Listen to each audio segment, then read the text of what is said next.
ઉપસ્થિત મહેમાનો અને બાળકો શિક્ષકો આપ સૌનું હાર્દિક સ્વાગત છે। થોડીક વારમાં આપણે દીપ પ્રાગટ્ય કરી કાર્યક્રમને ખુલ્લો મૂકીએ તો હું વિનંતી કરીશ ભારત વિકાસ પરિષદના અધિકારી ગણ, તેમની સાથે કરુણા ફાઉન્ડેશનના સદસ્યો અને આજના આપણા વક્તા ડોક્ટર સાહેબ સૌ સાથે મળી દીપ પ્રાગટ્ય માટે પધારશું।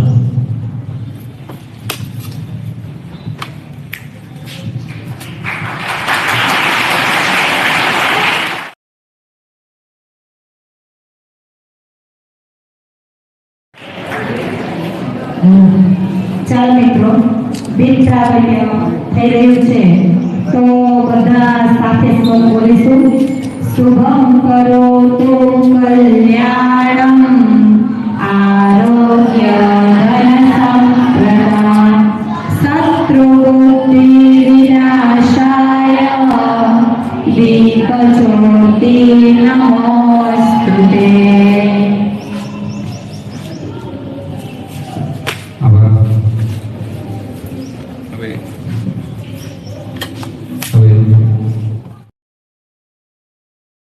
મહેમાનોને વિનંતી કરીશ ડાયસ પર પોતાનું સ્થાન ગ્રહણ કરશે। આપણી વચ્ચે ઉપસ્થિત છે ભારત વિકાસ પરિષદ સૌરાષ્ટ્ર કચ્છ પ્રાંતના અધ્યક્ષ અને આપણી શાળાના આચાર્ય શ્રી પ્રફુલભાઈ ગોસ્વામી। તાળીઓથી બધાને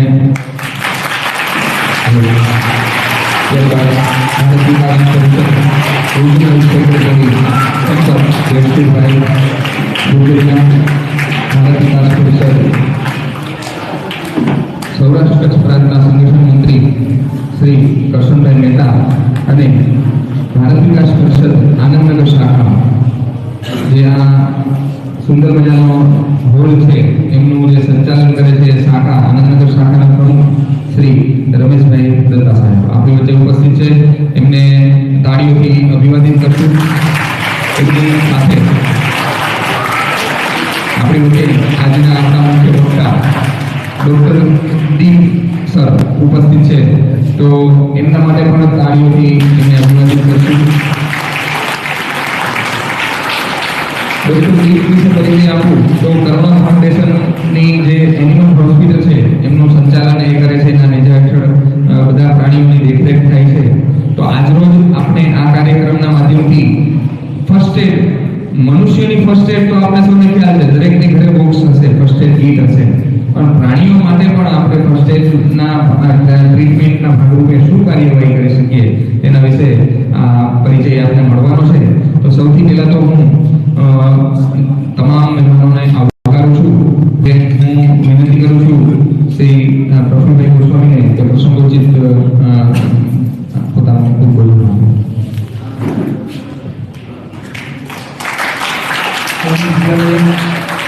કરુણા ફાઉન્ડેશન અને ભારત વિકાસ પરિષદના માધ્યમથી આજે જે સેમિનાર યોજાયો જીવદયા માટેનો, ખાસ કરીને તમને જે વિદ્યાર્થીઓને માહિતી મળવાની છે જીવદયા વિશે, પશુ પક્ષીની સારવાર સંભાળ કઈ રીતે રાખી શકાય તેના વિશે। તો આ કાર્યક્રમમાં ઉપસ્થિત શ્રી દીપ સાહેબ, જેમનું આપણે માર્ગદર્શન મળવાનું છે, ભારત વિકાસ પરિષદના હોદ્દેદારો રમણી રમેશભાઈ દત્તા, કરશનભાઈ મહેતા, વિશુભાઈ તથા શાળાના સંચાલક શ્રી ચિરાગભાઈ, શિક્ષક ભાઈઓ બહેનો તથા વિદ્યાર્થી મિત્રો, આજના સમયની અંદર ખૂબ જ વિકાસ વિજ્ઞાને કર્યો છે, પણ સાથે સાથે લોકોમાંથી સંવેદના અને માનવતાનું પ્રમાણ છે એ દિવસે દિવસે ઘટતું રહ્યું છે। અગાઉના સમયમાં જે કોઈનું અવસાન થતું તો ઘરની અંદર 15 દિવસ, મહિનો દિવસ સુધી કોઈ મીઠાઈ પણ થતી ગઈ, ટીવીની રેડિયો ચાલુ ન થતું। આજે આ સાવ સામાન્ય થઈ ગઈ છે। કોઈ પણ પશુ પક્ષી અથવા કોઈ પણ હત્યા થતી હોય, એટલા બધા ટીવી ઉપર આપણે થઈને ત્યારે માનવની અંદરથી સંવેદના ઘટતી જાય। આ સંવેદનાનું પ્રત્યારોપણ થાય, આપણે સૌ એના પ્રત્યે જાગૃત રહીએ અને ખાસ કરીને જીવદયા પ્રત્યે આપણા મનની અંદર સારો ભાવ જાગે, એવો ઓમ વિદ્યાલય અને કરુણા ફાઉન્ડેશન દ્વારા સરસ મજાનો પ્રયત્ન કરવામાં આવ્યો છે। તો આપ સૌનું સ્વાગત કરું છું।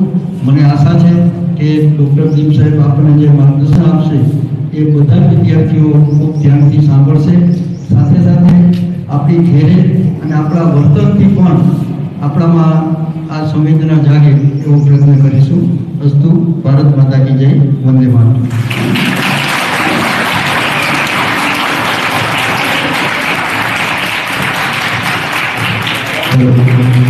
આપણી વચ્ચે કરુણા ફાઉન્ડેશન ના કરતા હતા મિત્તલભાઈ ખેતાણી આપણી વચ્ચે ઉપસ્થિત છે। તાળીઓથી એમને અભિવાદન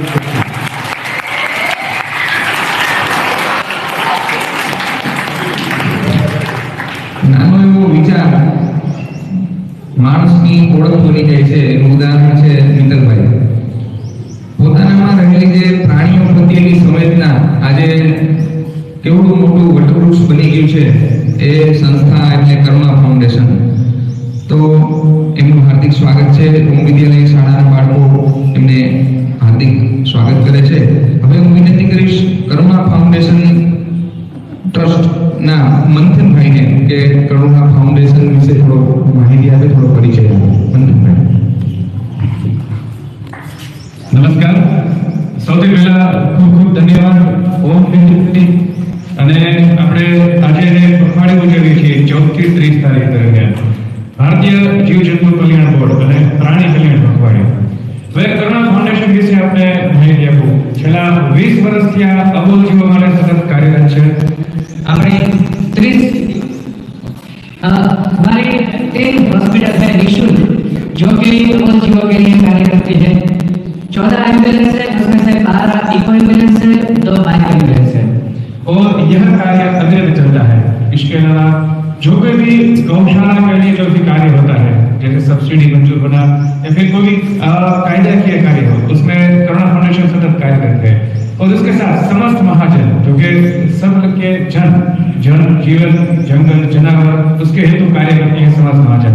ये दोनों के संयुक्त उपक्रम से आज यह जो कार्य होने वाला है उसमें ओम विद्यालय और भारत विकास परिषद का बहुत ही अच्छा सहयोग मिला है। उसके लिए हम उसके भी आभारी है और अपने दिल से विनती कर सके जो बात है वह बात आपके सामने रखेंगे।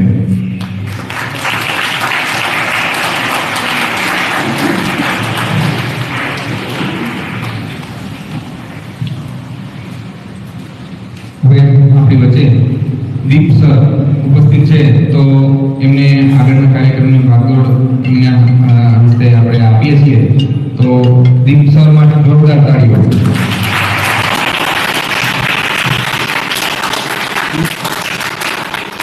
Good morning everybody. My name is doctor Deep Savitra और मैं पिछले 4 सालों से as a veterinary doctor practice कर रहा हूँ। And during this course of years I have done n number of surgeries and treated n number of cases of different types of animals। तो आज का जो टॉपिक है एनिमल फर्स्ट एड, तो सबसे पहले हम बात करेंगे कि क्यों जानना जरूरी है कि एनिमल फर्स्ट एड क्यों जरूरी है हमारे लिए। जैसा कि आप सब लोगों ने देखा होगा कि अभी पेट की population in around specially urban area जो कि सिटी एरिया है उसमें बढ़ रही है। हर कोई आजकल डॉग रखना चाहता है, कैट रखना चाहता है, बर्ड्स रखना चाहते हैं, हॉर्स रखना चाहते हैं, इवन गाय है। तो सिटी एरियाज में भी जिनके पास फैसिलिटी है वो लोग आजकल गाय रखना भी बहुत ज़्यादा पसंद करते हैं। और इसके अलावा अगर हम देखें जैसे कि हम स्ट्रीट्स में भी केस अटेंड करते हैं तो हमें पता है कि कई सारे एनिमल्स और बर्ड्स जो होते हैं वो इंजर्ड रहते हैं या तो फिर बीमार रहते हैं। ऐसी सिचुएशन हमें से हर किसी ने फेस की होगी। बट कई बार क्या होता है कि due to the inefficiency of the knowledge कि इसे कैसे ट्रीट करना है या फिर इसका कैसे हैंडल करना है, हम लोग कुछ कर नहीं पाते हैं या फिर जो चीज करना चाहते हैं करते हैं तो वो गलत करते हैं। तो आज मैं आप सभी को एक बेसिक नॉलेज देना चाहता हूँ कि कैसे हम किसी भी इंजर्ड या बीमार एनिमल या बर्ड की सहायता कर सकते हैं, उसे फर्स्ट एड के लिए ट्रीट कर सकते हैं। तो before going to the animal first aid मैं आपको 2 इंपॉर्टेंट चीजें बताना चाहूँगा। पहली कि अगर हमें नहीं पता है कि कौन सी दवाई क्या काम करती है तो वो हमें कभी नहीं देना है। जैसे कि हमारे पास कई बार केसेस आते हैं कि लोग जो ह्यूमन की मेडिसिन होती है जैसे पैरासिटामोल हो गई, सिट्रिजिन हो गई, तो वो अपने डॉग को, कैट को या फिर बर्ड को पिला देते हैं। तो वो चीज़ बहुत गलत है क्योंकि कई सारी जो ह्यूमन की हमारी मेडिसिन होती है वो एनिमल्स के लिए, बर्ड्स के लिए टॉक्सिक होती है, तो वो उसे और ज़्यादा बीमार कर देती है। तो हम सबको ध्यान रखना है कि कोई भी ऐसी दवाई जिसके बारे में हमें नहीं पता है वो हमें नहीं देनी है। कई बार हमारे पास केसेस आते हैं कि जैसे कि डॉग में या फिर बफेलो में, कैटल में वुंड पड़ा है तो लोग उसमें केरोसिन डाल देते हैं, पेट्रोल डाल देते हैं, और लोगों को पता नहीं है, क्योंकि वो तो एनिमल है, वो बोल नहीं सकता कि कितना वो इरिटेट रहता है। उससे जो जलन होती है वो आप डिस्क्राइब नहीं कर सकते हैं कि कितनी ज़्यादा जलन होती है उससे। तो हमें भी कभी भी ऐसे पदार्थों का यूज़ वुंड क्लीन करने के लिए या फिर उसमें जो कभी मैगट्स हो जाते हैं उसे क्लीन करने के लिए नहीं करना है। प्रॉपर वेटनरी गाइडेंस से ही हमें चीज़ें करनी है। तो बात करते हैं कि एनिमल फर्स्ट एड के बारे में। तो जो एनिमल की फर्स्ट एड किट होती है वो ह्यूमन की फर्स्ट एड किट से थोड़ी सी अलग होती है। तो ये अच्छा है, अगर बेटर रहेगा कि हमारे पास एक अच्छी सी वेटरनरी फर्स्ट एड किट हो। जो ह्यूमन की मेडिसिन है वही सब हम उसमें यूज कर सकते हैं, लेकिन थोड़ी ही चीजें उसमें डिफरेंट करते हैं। बहुत ही अच्छी सी एक वेटरनरी फर्स्ट एड किट हम बना सकते हैं। तो आइए बात करते हैं कि सबसे पहले फर्स्ट एड किट को यूज करने से पहले एनिमल को कैसे अप्रोच करना है। जैसे कि आपने कई बार देखा होगा कि कोई डॉग है या तो फिर कैट है या फिर कोई बर्ड है इंजर्ड होकर हमारे पास आता है या फिर रास्ते पे पड़ा हुआ है, तो उसे अप्रोच कैसे करना है। अगर विदाउट कॉशन और नॉलेज अगर उसे आप अप्रोच करने के लिए जाएंगे तो हो सकता है कि वो एनिमल है आपको इंजर्ड कर दे। तो ये हमें ध्यान रखना है कि एनिमल को ट्रीट करने के लिए हमें खुद की सेफ्टी सबसे पहले देखनी है। ऐसा ना हो कि एनिमल को ट्रीट करने जाए हम और वो हमें काट ले या फिर हमें इंजर्ड कर दे। तो सबसे पहले देखना है कि क्या एनिमल को हम ट्रीट कर सकते हैं, क्या एनिमल उस स्टेट में है। तो सबसे पहले वो हमें ध्यान देना है। जैसे कि अगर हम देखें कि कोई छोटा सा पप्पी है या फिर कैट का छोटा सा बच्चा है या फिर कोई कबूतर या पिजन है, तो उसे हम ट्रीट कर सकते हैं क्योंकि वो हार्मफुल नहीं है इतना, वो हमें इतना इंजर्ड नहीं कर सकता है। बट उसी के अगेंस्ट में अगर हम देखें कोई बड़ा सा डॉग है या फिर एक बड़ा कैटल है, तो उससे अगर हम अप्रोच करने जाएंगे तो हो सकता है वो हमें काट ले या फिर लात मार दे। तो उस चीजों के लिए हमें ध्यान रखना है। तो उसके लिए अगर मैं आपको बताऊं कि सबसे पहले जो डॉग है उसको रेस्ट्रेन करने के लिए हम जैसे ही डॉग के पास जाए सबसे पहले मेक श्योर करें कि आप उसका फेस जो है वो किसी कपड़े से या फिर मास्क से या फिर बैंडेज जो होती है कपड़े से बांध दें ताकि वो आपको काट ना सके। उसी तरह से अगर हम किसी कैट को अप्रोच करने जा रहे हैं तो सबसे पहले एक बड़ा सा कंबल या टॉवल लेके उसे ढक दें ताकि वो हमें पंजा ना मार सके या फिर काट भी ना सके।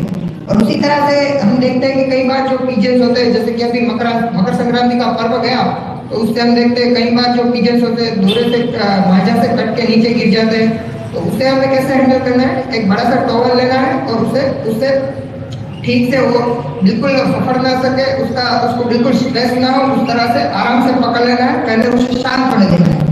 कभी भी जो धागा लगा है या फिर मांझा लगा है उसे खींच के निकालने की कोशिश नहीं करनी है क्योंकि वो बहुत धागा होता है, मांझा होता है, उससे क्या हो सकता है उसे और ज्यादा डीप कट लगने की पूरी संभावना है। तो क्या करना है, हमें सबसे पहले पकड़ना है और कैंची लेके उसमें से जो धागा लगा है, मांझा लगा है, उसे छोटे छोटे टुकड़ों में काट के निकालने की कोशिश करनी है। अगर हमसे निकल सकता है तो ही निकालना है, नहीं निकल रहा है तो हमें उसे ज्यादा खींचना नहीं है क्योंकि उससे हम उसको और इंजर्ड कर सकते हैं। ठीक है, तो ये सारी बातें हो गई। तो हम बात करेंगे कि वेटरनरी फर्स्ट एड अगर आप घर पे रखते हैं अपने पास, अगर आपके पास कोई एनिमल है या फिर आपका अंदर उत्साह है कि हम किसी भी एनिमल को देखें तो उसे ट्रीट करना है, तो उसमें सबसे पहले क्या होना चाहिए। तो एक जो वेटरनरी फर्स्ट एड किट है तो उसमें सबसे मैंडेटरी चीज है कि आपके पास किसी हेल्पलाइन का या फिर किसी डॉक्टर का उसमें नंबर मेंशन किया हुआ कार्ड या फिर चिट्ठी हो, ताकि अगर हमें गाइडेंस की जरूरत पड़े कि कोई और भी अगर इस किट को यूज कर रहा है तो उसको वो नंबर लेके उसमें से गाइडेंस ले सकता है कि ऐसी परिस्थिति है तो हम क्या कर सकते हैं आगे। और अगर हमारे बस का नहीं है तो हम उसे कहाँ हॉस्पिटल में कहाँ तक नजदीक पहुंचा सकते हैं। उसके अलावा अगर हम देखें तो हैंड ग्लव्स रखना वेटरनरी किट में बहुत जरूरी है क्योंकि कई बार ऐसा होता है कि उसके कोई इन्फेक्शन हो सकते हैं, हमें लग जाए या फिर कोई ब्लड है या फिर ऐसी कोई चीज है तो it is mandatory to use the hand gloves. उसके अलावा ऐसे गॉज स्वेट कॉटन के रखते हैं जो कि हमें वुंड क्लीन करने में और उसमें हेल्पफुल रह सकते हैं। इसके अलावा कहीं पर हम देखेंगे कि बहुत ज्यादा खून निकल रहा है तो उस चीजों में ऐसे बैंडेज वगैरह हम कर सकते हैं, तो ये मैंडेटरी है। वुंड क्लीनिंग करने के लिए ऐसे हाइड्रोजन पेरोक्साइड के सॉल्यूशंस आते हैं। कभी भी जैसे मैंने बोला पेट्रोल से या फिर डीजल से या फिर कोई केरोसिन यूज करता है, ऐसी कोई चीजें यूज नहीं करनी है। ये हाइड्रोजन पेरोक्साइड करके आता है, बिटाडीन करके आते हैं। तो 2-3 सॉल्यूशन आप कोई भी यूज कर सकते हैं, ह्यूमन में भी यूज कर सकते हैं और सिमिलरली बर्ड या एनिमल किसी में भी हम यूज कर सकते हैं। इसके अलावा कई बार हम देखेंगे कि डॉग वगैरह फ्यूरियस है और हम उसको पकड़ नहीं पा रहे हैं, तो क्या हो रहा है, वुंड हो रहा है, हमें ट्रीटमेंट भी करना है लेकिन वो पकड़ में नहीं आ रहा है। तो हम क्या कर सकते हैं, थोड़ा सा उसे खाना या दूध वगैरह देके उसको 2-3 मिनट बिजी रख के उसमें आसानी से ये सब स्प्रे वगैरह जो आते हैं, कई सारे इसमें स्प्रेज आते हैं जो कि बहुत इफेक्टिव है वुंड आसानी से इससे हील हो सकता है और इजी टू अप्लाई है। मतलब कि अगर डॉग इसमें से नोजल आता है तो जो कि 2 फीट से 3 फीट तक स्प्रे हम दूरी से भी लगा सकते हैं। तो ये हमारे लिए वेटरनरी में सबसे इफेक्टिव है और इजी टू अप्लाई है, क्योंकि कई बार होता है कि डॉग को पकड़ के उसका ड्रेसिंग करना या फिर कई सारी चीजें करना मुश्किल हो जाता है। तो ऐसी चीजों में ये स्प्रे हर कोई आम आदमी भी आसानी से लगा सकता है और ये बहुत ही अच्छा काम भी करेगा। इसके अलावा स्प्रे की तरह ही पाउडर आता है जो कि बहुत बढ़िया काम करता है, इन्फेक्शन नहीं होने देता है और जो कई बार जो होता है कि मैगेट्स वगैरह पड़ जाते हैं तो उसमें भी क्लीन करके हम आसानी से लगा सकते हैं। ठीक है, तो इसी तरह से एक वेटरनरी किट आप अपने लिए भी तैयार कर सकते हैं। अगर आपके पास घर में गाय है, डॉग है, कोई भी एनिमल या बर्ड रखते हो आप, तो कभी भी उसको छोटी मोटी खरोच आएगी या तो आप आसानी से एक डॉक्टर का अभी आपके पास जैसे मैंने बताया उस तरह से इलाज कर सकते हैं। छोटा मोटा कोई भी आप वुंड हो या फिर क्या कहते कट पड़ गया हो तो उसमें आप इससे आसानी से उसको ट्रीट कर पाएंगे और इनिशियली ट्रीटमेंट देके उसको फॉर द टाइम एक स्टेबल कंडीशन में ला सकते हैं। और इसी तरह से मैं आशा करूंगा कि जो मैंने आपको आज नॉलेज दिया उसका आप अप्लाई करेंगे। जहां पर भी आपको कभी भी ऐसे एनिमल्स या बर्ड्स दिखे तो उसको आप हेल्प करने की अंदर से इच्छा जताएंगे और हो सके उतना ट्राई करेंगे कि आप उसे खुद से कर सके। और अगर जिस चीज में अगर आपको लगता है कि हमसे नहीं हो पा रहा है, क्रिटिकल है, आप helplines all over Gujarat, all over India अभी अवेलेबल है, आप उसमें संपर्क कर सकते हैं, किसी भी डॉक्टर का संपर्क कर सकते हैं या फिर अपने पेरेंट्स से भी कह सकते हैं कि ये ऐसा है। बस आपका क्या क्या है कि किसी भी एनिमल या बर्ड को इंजरी हुई है, बीमार है, तो आपको उसको ये मेक श्योर करना है कि उसको प्रॉपर ट्रीटमेंट मिले। Thank you very much. अगर आप में से किसी भी को कोई भी क्वेश्चन हो, कुछ न समझ में आया हो, आप बेझिझक पूछ सकते हैं। Question is open for anyone. कोई भी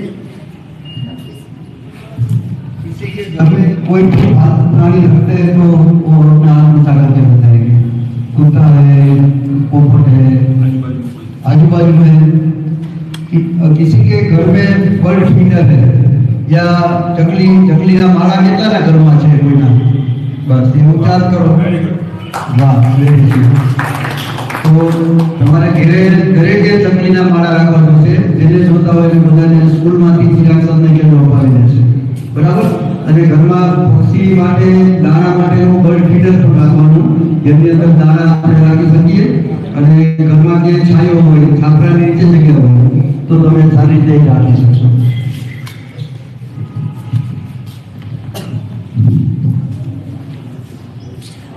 अपने घर में किसी ने पालतू प्राणी को रखा हो, ऐसा कोई है बच्चा? हाँ, यस, इतने बच्चे, ठीक है। अपने जो अपना घर है उसके आसपास में अपने दोस्त वगैरह के घर में किसी ने देखा हो, कोई पेड़ हो, कोई डॉग हो, कोई बिल्ली हो, ऐसा कुछ? हाँ, इतने सारे बच्चे हैं ना, ठीक है। तो ये जो जानकारी आपको आज दी गई है ये उन सब तक पहुंचानी है आपको, और फर्स्ट एड कैसे कर सकते हैं वो हमने आज सीखा। ठीक है, चलो अब ये बताओ, आज जो आपको जानकारी मिली उसके संदर्भ में किसी को कोई प्रश्न हो तो आप पूछ सकते हैं, कोई सवाल हो तो आप बता सकते हैं। तो हमारे साथ डॉक्टर दीप सर उपस्थित है तो वो पूछ सकते हैं। कोई ऐसा इंसिडेंस आपके साथ हुआ हो पालतू प्राणी के साथ, ऐसा कोई इंसिडेंस कोई शेयर करना हो तो भी आप बता सकते हो। आपने उसकी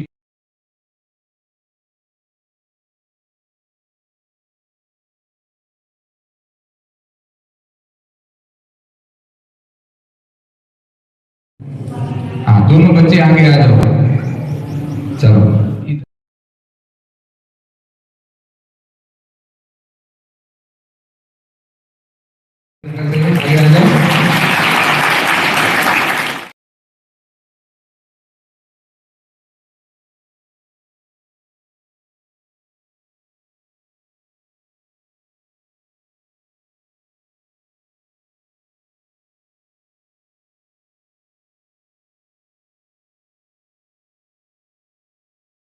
चूहे को जो मरने में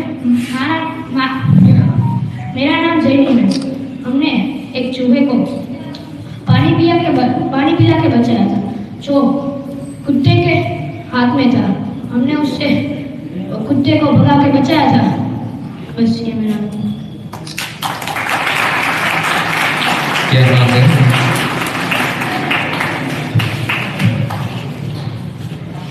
मैंने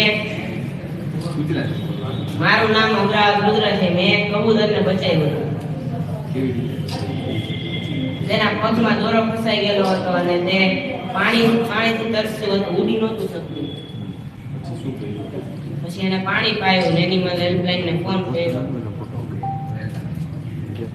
खूब सरस, तालियों से इसका अभिवादन करेंगे। और कोई बच्चा अपना एक्सपीरियंस शेयर करना चाहता है ऐसा कोई?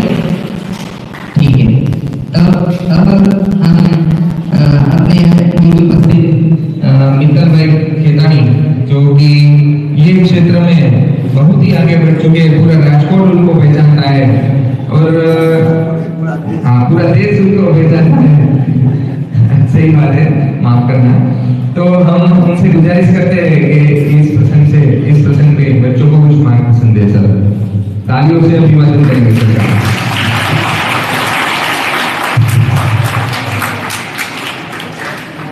चलो चलो सुनाए, चिराग वहाँ, चलो सुनाए। चिराग वहाँ जहाँ अभी भी अंधेरा है। इसका मतलब किसी को मालूम है क्या मतलब बोला मैंने? चलो सुनाए, चिराग वहाँ जहाँ अभी भी अंधेरा है। कौन बोलेगा इसका मतलब?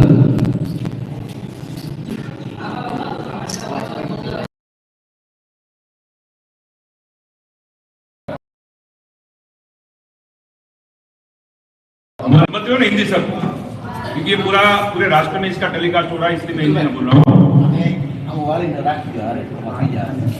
पूरे राष्ट्र में इसका लाइव टेलीकास्ट हो रहा है, इसलिए आप समझ पा रहे हो ना हिंदी? ठंड लग रही, जोर से बोलो हाँ। जय श्री राम। बहुत बहुत धन्यवाद। कहीं कभी अंधेरा होता है तो हमारे पास दो रास्ते होते हैं, या पूरे अंधेरे को पता करें कितना गुना है, कितना ये है वो है, रात हो गई अब क्या करेंगे। या दूसरा ये भी कर सकते हैं, हम चिराग बना सकते हैं। चिराग भाई को जोरदार तालियों से अभिवादन करें। बहुत ही कम समय में टेलीफोनिक संपर्क देकर एक सुंदर कार्यक्रम का आयोजन चिराग भाई ने किया है। और अभी तो मैं प्रफुल्ल भाई से बोल रहा था, ये आप चिराग भाई के बाबूजी के नाम से पहचान कर रहा हूँ। कोई भी पिता होता है उसे सबसे बड़ी गौरव की बात नहीं होती है कि वो अपने बच्चों के नाम से पहचाने जाए, और ये भी एक भाषा होता है। ये तो आप सबकी उम्र बहुत छोटी है, क्योंकि क्वेश्चन आपका पूछा हम सबको मालूम है कि पूरे समाज में वृद्धाश्रम की संख्या बढ़ रही है। वृद्धाश्रम जानते हो ना क्या है वृद्धाश्रम? क्या है वृद्धाश्रम का मतलब? વૃદ્ધાશ્રમ का मतलब क्या है? वृद्धाश्रम का मतलब क्या है? वृद्धाश्रम का मतलब क्या है? वृद्धाश्रम क्या है? कोई मोटी बोलना दादाजी बोली, लेकिन आप का बता હું કોઈ પ્રવચન આપવા માટે નથી આવ્યો, તમને કંટાળવા માટે નથી આવ્યો, તમારી સાથે વાત કરવા માટે આવ્યો, તમારી પાસે કંઈક જાણવા માટે આવ્યો, કારણ કે તમે રાષ્ટ્રનું અને વિશ્વનું ભવિષ્ય છો। વૃદ્ધાશ્રમ ત્યાં શું કામ વધે છે ખ્યાલ છે? વૃદ્ધાશ્રમ એટલે શું પણ બોલો, એટલે ગાડીઓથી બધા બનાવો।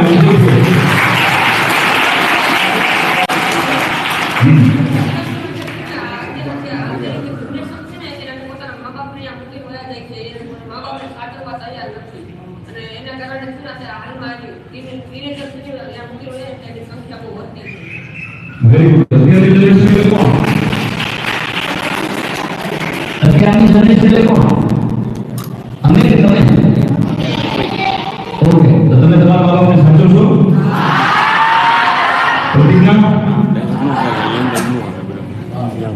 બહુ સરસ। તમને ખબર છે કે તમે તમારા વડીલોને સાચવશો એની પાછળનો જે મનમાં હૃદયમાં ભાવ છે શું છે? એક તમે છો અને બીજો એક વર્ગ એવો છે જે પોતાના મા બાપને નથી સાચવતો। તમારામાં એમાં ફરક શું છે? એક હૃદયની એક ફિલિંગ, એક કેમિકલ એક્શન, એક મગજની વૃત્તિ, એ શું? એનું નામ છે કરુણા. બરાબર ને? તમને એમ થાય કે મારા આ બાપ છે, મને એને મોટો કર્યો છે, આ મારી સ્કૂલ છે, આ મારા ગુરુ છે, મારા ભાઈ બહેન છે, મારો પરિવાર છે, એટલે તમે આવું વિચારો છો, એટલે તમારા હૃદયમાં કરુણા છે. તો તમને નથી લાગતું પશુ પક્ષી પણ આપણા પરિવારના ભાગ છે? શ્યોર. તમે રોજ એક કૂતરાને તમારા ઘરમાં વધેલી રોટલી અને દૂધ આપો તો એનો ફાયદો તમને ખબર છે? સૌથી મોટો ફાયદો શું? તમારા ઘરમાં જોડી થશે પછી? હે? ન થાય. કેમ ન થાય? જોડી થાય. એ પૂર્ણ થાય છે. જોડી પૂર્ણ થાય. ઓકે. જોડી થશે તમારા ઘરમાં પછી? કેમ નહીં થાય?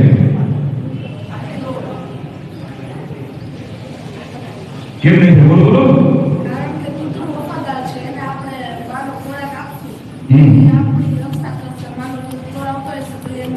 જોરદાર લાગ્યો, જોરદાર લાગ્યો.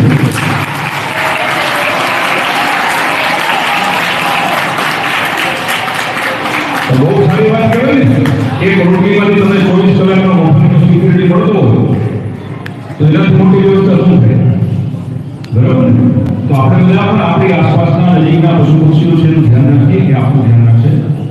અને હું તો એ તમને કહીશ કે તમારા હૃદયમાં જે કરુણા તમારા શિક્ષકોએ, તમારા ગુરુજનોએ, તમારા પરિવારજનોએ ઊભી કરી છે ને, એનાથી એક મજબૂત રાષ્ટ્રના નિર્માણમાં પણ તમે કારણભૂત બનશો. અને આ પ્રકારનો ક્યાંય પણ પશુ પક્ષી તમને બીમાર જોવા મળે, ખવાની વ્યવસ્થામાં જોવા મળે તો અમારો સંપર્ક કરજો. અને એટલીસ્ટ આપણી આસપાસના પશુ પક્ષીઓને આપણે બચાવવાનો પ્રયત્ન કરીશું. અત્યારે રામ ભગવાનની બધી સરસ મજાની વાતો ચાલી રહી છે, બરાબર? રામ ભગવાનની સેનામાં કોણ કોણ હતા? માનવ સેના, પશુ પક્ષીઓ. તો આપણે કહી શકીએ કે જે રાવણ વધ થયો એમાં પશુ પક્ષીઓનો પણ મહત્વનો રોલ છે. હનુમાનજી મહારાજ માનવ સ્વરૂપ હતા, જટાયુની પણ પક્ષી સ્વરૂપ હતા, બરાબર ને? તો પશુ પક્ષીઓનો આપણા ઉપર ઋણ છે. तो आज भारत सरकार के एनिमल वेलफेयर बोर्ड, गुजरात सरकार के state animal welfare board, Bharat Vikas Parishad, Om Vidyalaya Karuna foundation trust, Somnath Mahajan और साथी संस्थाओं द्वारा एनिमल वेलफेयर फोर्टनाइट के अंतर्गत जो पशु पक्षियों की निःशुल्क उपचार के लिए, वेटरनरी फर्स्ट एड के लिए आज शाला और कॉलेजों में जो कैंपेन चला उसके भागरूप आप सब यहाँ पे बता रहे हैं. तो चलो हम सब साथ मिलकर संकल्प करते हैं. सब हाथ अपना ऊंचा करेंगे. मैं ये संकल्प करता हूँ कि अपने आसपास और कहीं पे भी पशु पक्षियों को बचाने का प्रयत्न करूंगा. आजीवन शाकाहारी रहूंगा. धन्यवाद. भारत माता की जय. वंदे मातरम.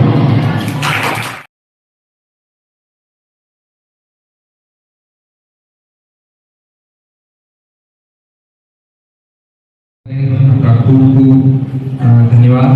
आपने बच्चों को जीवन की शिक्षा दी, बच्चों को अपने माँ बाप को उसको अपने साथ रखना है, ऐसा एक मैसेज दिया. वैसे रखते ही है, भारतीय संस्कृति है, हमारी परंपरा है, लेकिन अभी के लिए ये आवश्यकता भी बन चुकी है. तो आज के अवसर पर उपस्थित सभी महानुभावों का अत्रे ओम विद्यालय की ओर से मैं अभिवादित करता हूँ. आपने हमारे निमंत्रण को मान करके आप हमारे यहाँ पधारे, इसलिए आपका धन्यवाद. साधु. भारत माता की जय. एक साथ सब राष्ट्रगान के लिए खड़े हो जाएंगे. राष्ट्रगान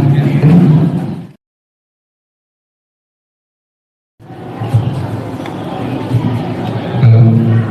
एक साथ सावधान. एक साथ राष्ट्रगान शुरू करेंगे. शुरू कर.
वंदे